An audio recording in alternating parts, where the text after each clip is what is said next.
Assalamu alaikum. This is Kazim Abbas from Payfor.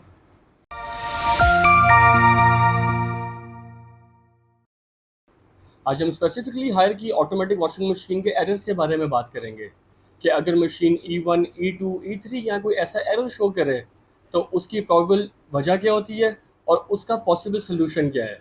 तो आइए start करते हैं। जो सबसे पहला एरर है दैट इज़ E1। इसका मतलब होता है कि आपका कोई ड्रेन ब्लॉक हुआ है जिसकी वजह से आपकी मशीन ऑपरेटिंग नहीं कर रही है।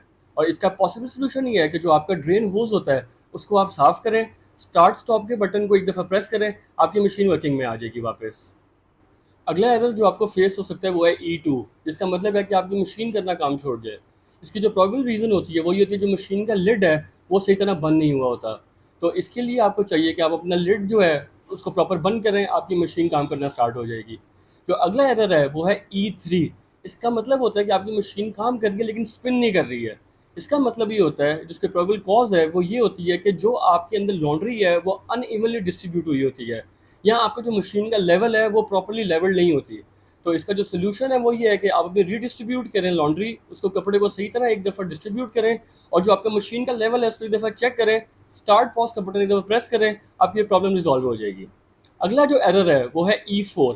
इसमें ये होता है कि आपका जो वाटर का पीछे से इनलेट है या वो बंद हुआ होता है, या आपका बिल्कुल लो प्रेशर वाटर होता है, या आपका जो वॉल्व है वाटर का इनलेट का वो ब्लॉक हुआ होता है, जिसकी वजह से आपकी मशीन काम नहीं करती और E4 का एरर दे देती है।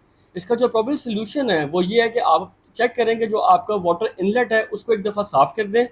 आप ये चेक करें जो आपका ड्रेन का होज है वो कहीं टू लो सेट तो नहीं हुआ हुआ, क्योंकि जो उसका ऑर्डिनरी होता है साइज़ वो होता है 800 mm टू 1200 mm।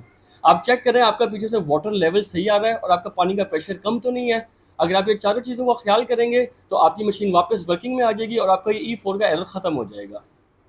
अगर आपकी मशीन FC का एरर देती है, इसका मतलब होता है communication failure between display board and motor driver. इसके लिए आपको खुद कुछ भी नहीं करना, बल्कि आपने हायर को कॉल करनी है, जिनका हेल्पलाइन नंबर आप ये दे सकते हैं 042111142437। आप इस पर कॉल करें और कंपनी का नुमाइंदा बुला के इसको रिजॉल्व करवाएं। अगर तो आपकी मशीन FA का एरर देती है, इसका मतलब होता है कि जो इसका वाटर लेवल का सेंसर होता है वो ख़राब हो गया है। इसके लिए भी आपने डायरेक्ट हायर से रब्ता करना है। अगर तो आपकी मशीन बहुत ज़्यादा साउंड्स निकाल रही है, अनइंटरप्टेड साउंड्स निकाल रही है, तो इसका मतलब ये होता है कि आपकी जो लॉन्ड्री है वो अनइवनली डिस्ट्रीब्यूटेड है, या आपका जो मशीन है उसका लेवल सेट नहीं है। तो इस चीज़ को मेक श्योर करें ताकि आपको इस प्रॉब्लम से भी निजात मिल सके। अगली जो आपको प्रॉब्लम आ सकती है वो है वाटर टैप लीक्स। इसकी प्रॉब्लम रीज़न ये होती है कि जो आपका वाटर इनलेट का हुज होता है वो लूज़ है। तो उसको आप प्लीज़ एक दफ़ा टाइटन करें, उसके एडजस्टमेंट इसी तरह करें, आपकी प्रॉब्लम रिजॉल्व हो जाएगी। अगला जो एरर आ सकता है दैट इज़ E9। इसकी प्रॉबेबल कॉज ये होती है कि जो आपका कम्युनिकेशन फेलियर होता है between the show board and power board.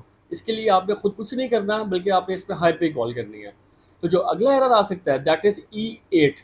उसका ये होता है, मतलब ये होता है कि जो आपकी डोर के लॉक हैं वो टूट गए हैं। तो इसमें भी आपने कुछ भी अपने आप से नहीं करना, बल्कि आपने इस पर भी हायर कोई कॉल करनी है। अगला जो एरर आपको फेस करना पड़ सकता है दैट इज F2। इसका मतलब होता है ओवरफ्लो एरर। जो पानी होता है आपका वो ओवरफ्लो करना शुरू हो जाता है, इसकी वजह से ये आपकी मशीन F2 का एरर देती है। इसके लिए भी आपने खुद भी कुछ नहीं करना, आपने हायर को कॉल करनी है और कंपनी रिप्रेजेंटेटिव से आपने इसको ओके करवाना है।